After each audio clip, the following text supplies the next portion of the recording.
नमस्कार दर्शक बंधु। आज आसतु श्रवण करवा श्रीमद् भागवत गीतार चतुर्दश अध्याय गुणत्रय विभाग जोगर श्लोक नंबर 11 रु 20 पर्यंत। आशा करुचे आपण मानकु निश्चय भल लागिवो। यदि भल लगु थाए तो चैनल को सब्सक्राइब करिवे, लाइक करिवे, शेयर मध्य करिवे, बेल आइकन निश्चय प्रेस करिवे ताकि मुझे जमती नुआ अध्याय अपलोड करी आपण प्रथमे शुणी पारिबे। तेबे आज आसतु श्रवण करवा श्रीमद् भागवत गीतार चतुर्दय अध्याय गुणत्रय विभाग जोगर श्लोक नंबर 11, 12, 13 कौन कहते श्रीकृष्ण। श्लोकर अर्थ कौन कहते, जेतेबेले शरीरर द्वार गुड़िक ज्ञान द्वारा आलोकित हुए ताहाकु सद्गुणर परिप्रकाश भाव में जान। जेतेबेले आसक्तिर गुण प्रमुख हुए, हे अर्जुन, लोभ सांसारिक सुख प्रति चेष्टा, अतिप्त एवं लालसा इत्यादि लक्षण प्रकाश पाए। हे अर्जुन, अज्ञानता, निष्ठयता, अवहेला, मोह इत्यादि अज्ञान गुणर विशेष लक्षण मध्य अटे। आसतु जानिबा उदाहरण। व्यक्तिर विचार को यही तीन गुण किपरि प्रभावित करते श्रीकृष्ण पुनर्बार ताहा वर्णना करुछन्ति।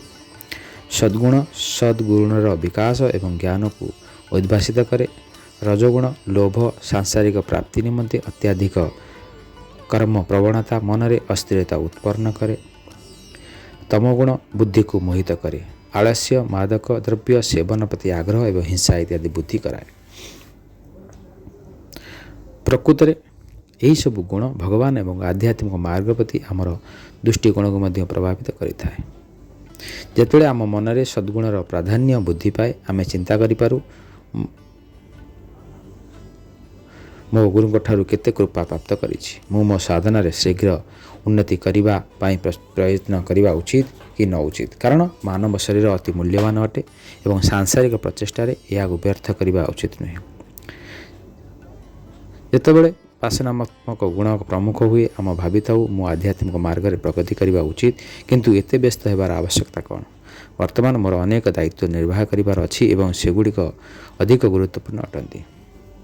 जेतेबेले तमगुण प्रबल हुए, आमे भावी थाउ भगवान अछंती कि नहीं मु निश्चित नुहे, कारण केही केबे ताकू देखि नांती, तेणु साधनार काहेकि समय नष्ट करिवि। जण ही व्यक्तिंकर चिंतन किपरि भक्तिर शिखर देश को निम्नकदी करुछि ताहा लक्ष्य करंतु। तीन गुणर प्रभाव रे मन विक्षिप्त हेबा स्वाभाविक, तथापि यही परिस्थिति रे आमे निराश न होई एपरि काहेकि घटुछि ताहा बुझिबा उचित एवं तार ऊर्ध्व को उठिबाकू प्रयत्न करबा उचित। साधनार अर्थ मन उपरे निर्गुण तीन गुणर प्रभाव विरुद्ध संघर्ष करबा एवं ताकू भगवान और गुरु प्रति भक्ति स्थिर रहिबाकू बाध्य करबा। यदि आमर चेतना दिन सारा दिव्य चेतना सहित संयुक्त रहे तेबे साधनार कौनसी आवश्यकता नहीं। जदिओ मन स्वाभाविक भाव में संसार प्रति उन्मुख, तथापि बुद्धिर साहाय्य आमे ताहाकू दिव्य जगत को नहीं जावा पाई चेष्टा करबा आवश्यक। आरंभ में यह कष्टकर मन हो पारे, किंतु अभ्यास द्वारा यह सहज हो जाए। जेपरिक आरंभ में गाड़ी चलाइबा कष्टकर होता है, किंतु अभ्यास द्वारा यही स्वाभाविक हो जाए। यही गुण गुड़ी को आमको क्यों लक्ष्य स्थल को नहीं जीवे से संबंध में श्रीकृष्ण वर्तमान बुझाइबा चाहते एवं सेमान को अतिक्रम करने को लक्ष्यर आवश्यकता विषय में कहते। श्लोक नंबर 14 आसतु शुणिबा कौन कौन कहते श्रीकृष्ण।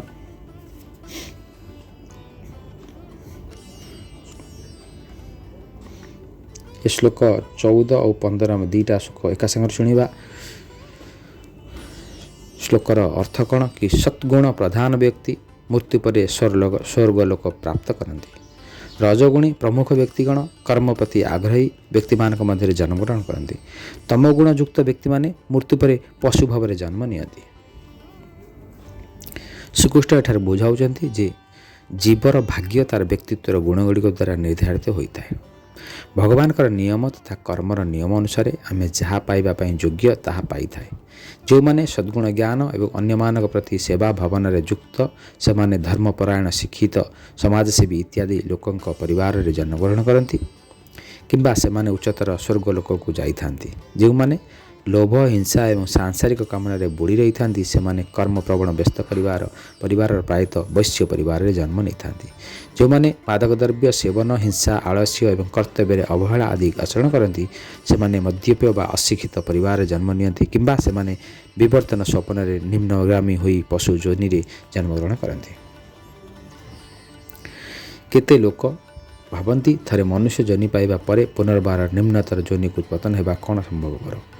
ଏହି ଶ୍ଲୋକଟି ସୂଚିତ କରୁଛି ଯେ ମନୁଷ୍ୟ ସ୍ୱରୂପ ଆତ୍ମା ପାଇଁ ସର୍ବଦା ସଂରକ୍ଷିତ ନୁହେଁ। ଯେଉଁମାନେ ଏହାର ସଦ୍ବ୍ୟବହାର କରନ୍ତି ନାହିଁ, ସେମାନେ ନିମ୍ନଗାମୀ ହୋଇ ପଶୁ ଶରୀର ପ୍ରାପ୍ତି ରୂପକ ବିପଦରେ ସମ୍ମୁଖୀନ ହୁଅନ୍ତି।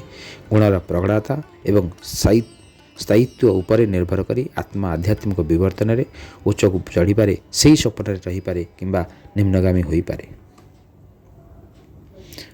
ଏବେ ଆସନ୍ତୁ ଜାଣିବା ଶ୍ଲୋକ ନମ୍ବର 16ରେ କ'ଣ ପୁଣି ଶ୍ରୀକୃଷ୍ଣ କ'ଣ କହୁଛନ୍ତି, ଶ୍ଲୋକର ଅର୍ଥ କ'ଣ?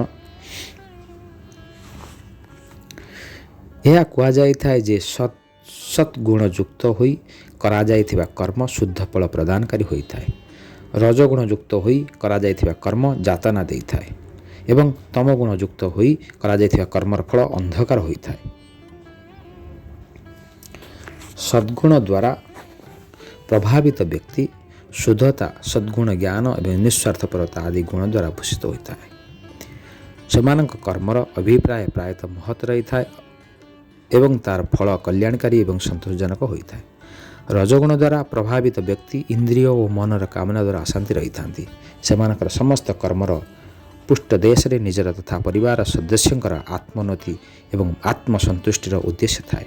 ତେଣୁ ସେମାନଙ୍କର କର୍ମ ଇନ୍ଦ୍ରିୟ ସୁଖ ଉପଭୋଗ କରାଇଥାଏ, ଯାହା ଇନ୍ଦ୍ରିୟ କାମନାରୁ ଇନ୍ଧନ ଯୋଗାଇ ଅଧିକ ପ୍ରଜ୍ୱଳିତ କରିଥାଏ।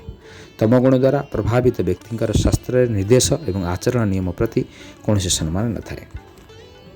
ସେମାନେ ପାପଯୁକ୍ତ କର୍ମରେ ଲିପ୍ତ ରହି ମିଥ୍ୟା ସୁଖ ଉପଭୋଗରେ ବ୍ୟସ୍ତ ରହନ୍ତି, ଯାହା ସେମାନଙ୍କୁ ଅଧିକରୁ ଅଧିକ ଭ୍ରମଣ କରିଥାଏ।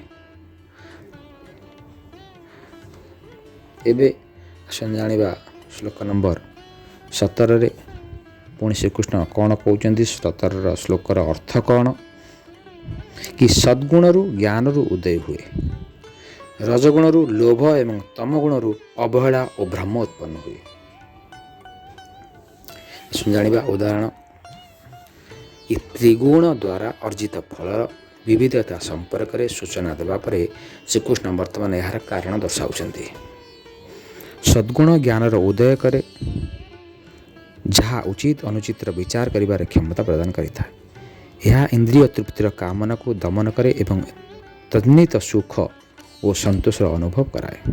ଏହି ଗୁଣ ଦ୍ୱାରା ପ୍ରଭାବିତ ବ୍ୟକ୍ତିମାନେ ବୌଦ୍ଧିକ ଅନ୍ୱେଷଣ ତଥା ଧାର୍ମିକ ବିଚାର ପ୍ରତି ଆକର୍ଷିତ ହୋଇଥାନ୍ତି। ସଦ୍ଗୁଣ ବିଦ୍ୱତ୍ତାପୂର୍ଣ୍ଣ କର୍ମକୁ ଆଗକୁ ବଢ଼ାଇଥାଏ।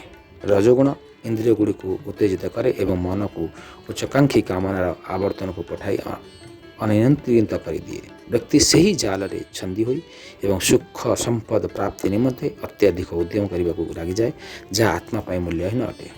ତମଗୁଣ ପ୍ରାଣୀକୁ ଆଳସ୍ୟ ଏବଂ ଅଜ୍ଞାନତାରେ ଢାଙ୍କିଦିଏ। ଅଜ୍ଞାନ ଆବରଣଯୁକ୍ତ ହୋଇ ବ୍ୟକ୍ତି ଖଳ ଏବଂ ଅପବିତ୍ର କାର୍ଯ୍ୟ କରିଥାଏ ଏବଂ ତଦନୁସାରେ ଫଳ ଭୋଗ କରିଥାଏ। ଏବେ ଆସନ୍ତୁ ଜାଣିବା ଶ୍ଲୋକ ନମ୍ବର 18ରେ ପୁଣି ଶ୍ରୀକୃଷ୍ଣ କ'ଣ କହୁଛନ୍ତି ଅର୍ଜୁନକୁ, ଶ୍ଲୋକର ଅର୍ଥ କ'ଣ? କି ସଦ୍ଗୁଣରେ ସ୍ଥିତ ବ୍ୟକ୍ତି ଊର୍ଦ୍ଧ୍ୱଗାମୀ ହୁଅନ୍ତି, ରଜଗୁଣ ସ୍ଥିତ ବ୍ୟକ୍ତି ମଧ୍ୟସ୍ଥଳରେ ରୁହନ୍ତି ଏବଂ ଯେଉଁମାନେ ତମଗୁଣରେ ସ୍ଥିତ ସେମାନେ ନିମ୍ନଗାମୀ ହୋଇଥାନ୍ତି। ଶ୍ରୀକୃଷ୍ଣ ଏଠାରେ ପୁଣି ବର୍ଣ୍ଣନା କରୁଛନ୍ତି ଯେ ଆତ୍ମାର ପୁନର୍ଜନ୍ମ ବ୍ୟକ୍ତିତ୍ୱରେ ଗୁଣମାନଙ୍କର ପ୍ରାଧାନ୍ୟ ସହିତ ସମ୍ବନ୍ଧିତ ରହିଥାଏ। ବର୍ତ୍ତମାନ ଜନ୍ମର ଯାତ୍ରା ପୂର୍ଣ୍ଣ କରିବା ପରେ ଆତ୍ମା ସେହି ସ୍ଥାନରେ ପହଞ୍ଚି ଯାଇଥାଏ, ଯାହାଦ୍ୱାରା ଗୁଣ ଅନୁରୂପ ଅଟେ। ଏହାକୁ ଜଣେ ଛାତ୍ର ବିଦ୍ୟାଳୟରୁ ଉତ୍ତୀର୍ଣ୍ଣ ହୋଇ ମହାବିଦ୍ୟାଳୟରେ ପ୍ରବେଶ କରିବା ସହିତ ତୁଳନା କରାଯାଇଥାଏ। ଦେଶରେ ଅନେକ ମହାବିଦ୍ୟାଳୟ ଅଛି। ଯେଉଁ ଛାତ୍ରମାନେ ବିଦ୍ୟାଳୟରୁ ଉତ୍ତମ ଫଳାଫଳ ସହ ଉତ୍ତୀର୍ଣ୍ଣ ହୋଇଥାନ୍ତି, ସେମାନେ ଶ୍ରେଷ୍ଠ ମହାବିଦ୍ୟାଳୟରେ ପ୍ରବେଶାଧିକାର କରିପାରିଥାନ୍ତି। ଯେଉଁମାନଙ୍କର ନମ୍ବର କମ୍ ଥାଏ, ସେମାନେ ନିକୃଷ୍ଟ ମହାବିଦ୍ୟାଳୟରେ ପ୍ରବେଶ କରିଥାନ୍ତି। भागवत कहे सत्य परिणास्वरं जंतींतर लोकं रजो लया तमो लया सुतो निरमयं यंती नाम माम एवं निर्गुण सद्गुण युक्त व्यक्तिगण उच्चतर स्वर्गलोक को गमन करती। रजगुण युक्त व्यक्ति पृथ्वी पृष्ठ रुहति। तमगुण युक्त व्यक्ति निम्नलोक को जाती। निर्गुण माने मते प्राप्त मध्य करिथांती। एबे आसंतु जानिबा श्लोक नंबर 19 रे पुणी श्रीकृष्ण कौन कहउचंती अर्जुन को बुझाउचंती। श्लोकर अर्थ कौन? विज्ञप्ति माने जितेबले बुझीपारती समस्त कर्मर कर्ता त्रिगुण व्यतीत अन्य कहीं नुहति एवं मते त्रिगुणातीत भाव जानती से मोर दिव्य गुण संपन्न हुअति। आसंतु जानिबा उदाहरण त्रिगुणर जटिल गतिविधि विषय वर्णना करने पर श्रीकृष्ण वर्तमान गुणर श्रृंखला को छिन्न कर एक सरल उपाय निर्देश करुछंती। संसारर समस्त प्राणी त्रिगुणर कबलित रही था। संसार में देखा जाउଥିବା समस्त कर्मर सक्रिय प्रतिनिधि यही तीन गुण अटंती, किंतु भगवान एसबुर ऊर्ध्वे से त्रिगुणित कहुए। सेहीपरि भगवान का समस्त वैशिष्ट्य नाम रूप लीला गुण धाम एवं सन्थ मध्य त्रिगुणातीत अटंती।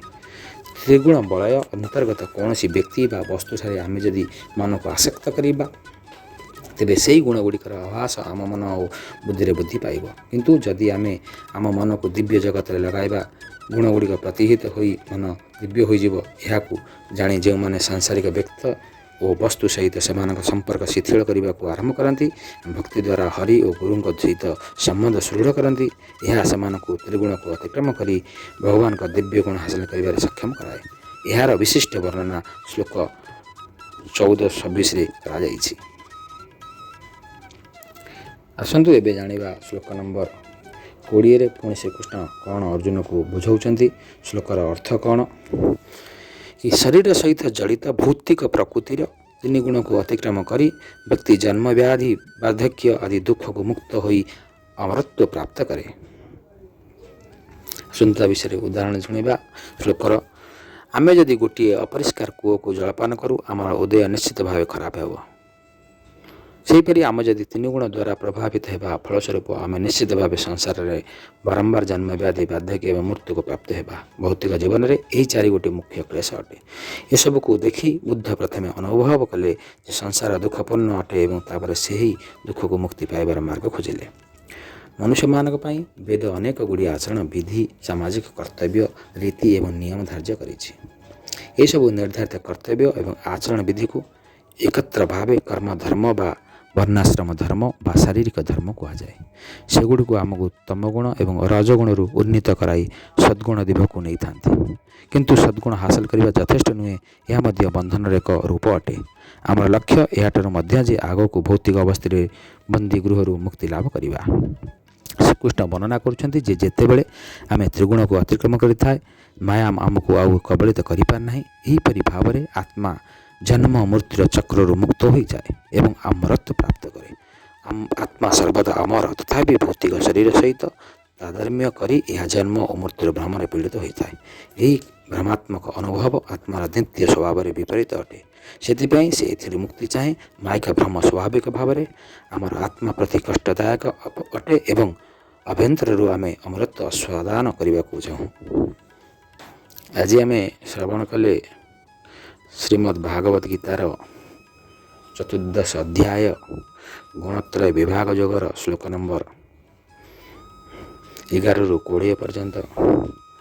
आशा करुच्ची आपण मानक निश्चय भल लगुथिबो। आमे आगामी वीडियो रे श्रवण करबा श्लोक नंबर 21-27 पर्यंत। आज तो समय ये आशा करुच्ची निश्चय आपण माने श्रीमद् भागवत गीता शुणुथिबे। निश्चय आपण मानक भल लगुथिबो। जदि मोर किसी भूल थे मत क्षमा करेंगे। निश्चय कमेंट करेंगे, मत उत्साहित करेंगे। ओम नमः भगवते वासुदेवाय। ओम नमः भगवते वासुदेवाय। ओम नमः भगवते वासुदेवाय। ओम नमः भगवते वासुदेवाय। ओम। यदि आपण मानकु ये भल लगुଥାଏ श्रीमद् भागवत गीता दयाकरी चैनल को सब्सक्राइब करेंगे, लाइक करेंगे, शेयर करेंगे। यदि मोर किसी भूल थाए मत निश्चय क्षमा करेंगे। आज ये विदाय नौची। जय श्री कृष्ण।